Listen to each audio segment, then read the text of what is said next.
हम छठे पारे की शुरुआत कर रहे हैं। इस पारे की शुरुआत सूरह अनाम से होती है।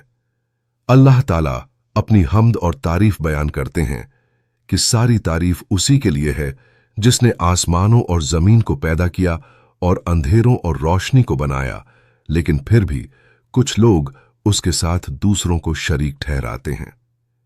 अल्लाह ने इंसान को मिट्टी से पैदा किया और उसके लिए एक वक्त मुकर्रर कर दिया, लेकिन लोग फिर भी शक करते हैं।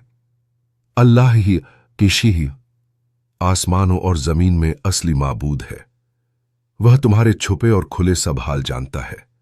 इसके बाद काफिरों की जिद और इनकार का जिक्र आता है कि जब उनके पास कोई निशानी आती है तो वे उससे मुंह फेर लेते हैं और कहते हैं कि यह तो पहले लोगों की कहानियां हैं।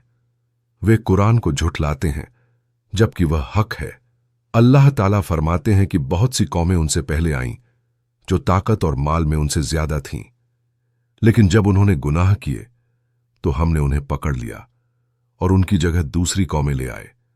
फिर नबी सल्लल्लाहु अलैहि वसल्लम को तसल्ली दी जाती है कि अगर ये लोग आपकी बात नहीं मानते तो गम न करें।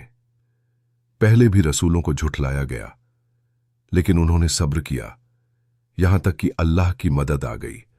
अल्लाह सब कुछ सुनने और जानने वाला है। अगर अल्लाह चाहता तो सबको हिदायत दे देता, लेकिन उसने इंसान को इम्तिहान के लिए छोड़ा है। आगे अल्लाह अपनी कुदरत की निशानियां बयान करते हैं कि वही है जो रात में तुम्हें सुला देता है और दिन में जगाता है। वही है जो सितारों के जरिए रास्ता दिखाता है।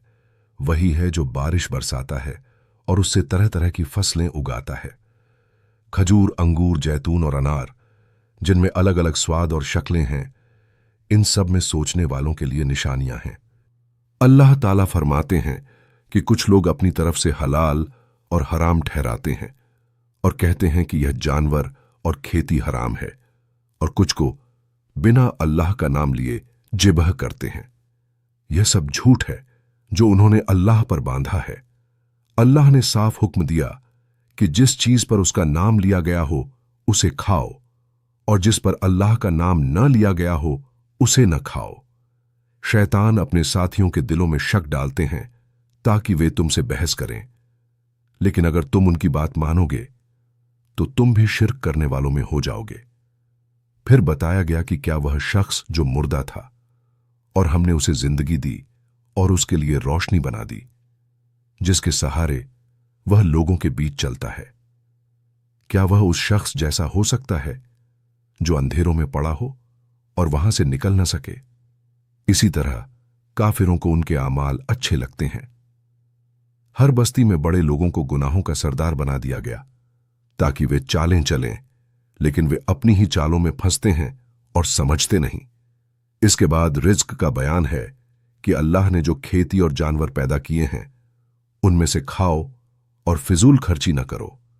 बेशक वह फिजूल खर्चों को पसंद नहीं करता, और अपने बच्चों को गरीबी के डर से कत्ल न करो। हम तुम्हें भी रिज्क देते हैं और उन्हें भी। खुली और छुपी बेहयाई के करीब न जाओ और नाहक जान को कत्ल न करो। यह सब सख्त गुनाह हैं। आखिर में अल्लाह ने साफ रास्ता बयान किया कि यही मेरा सीधा रास्ता है, इसी पर चलो और दूसरे रास्तों पर मत चलो, वरना वे तुम्हें उसके रास्ते से अलग कर देंगे ताकि तुम परहेजगार बनो।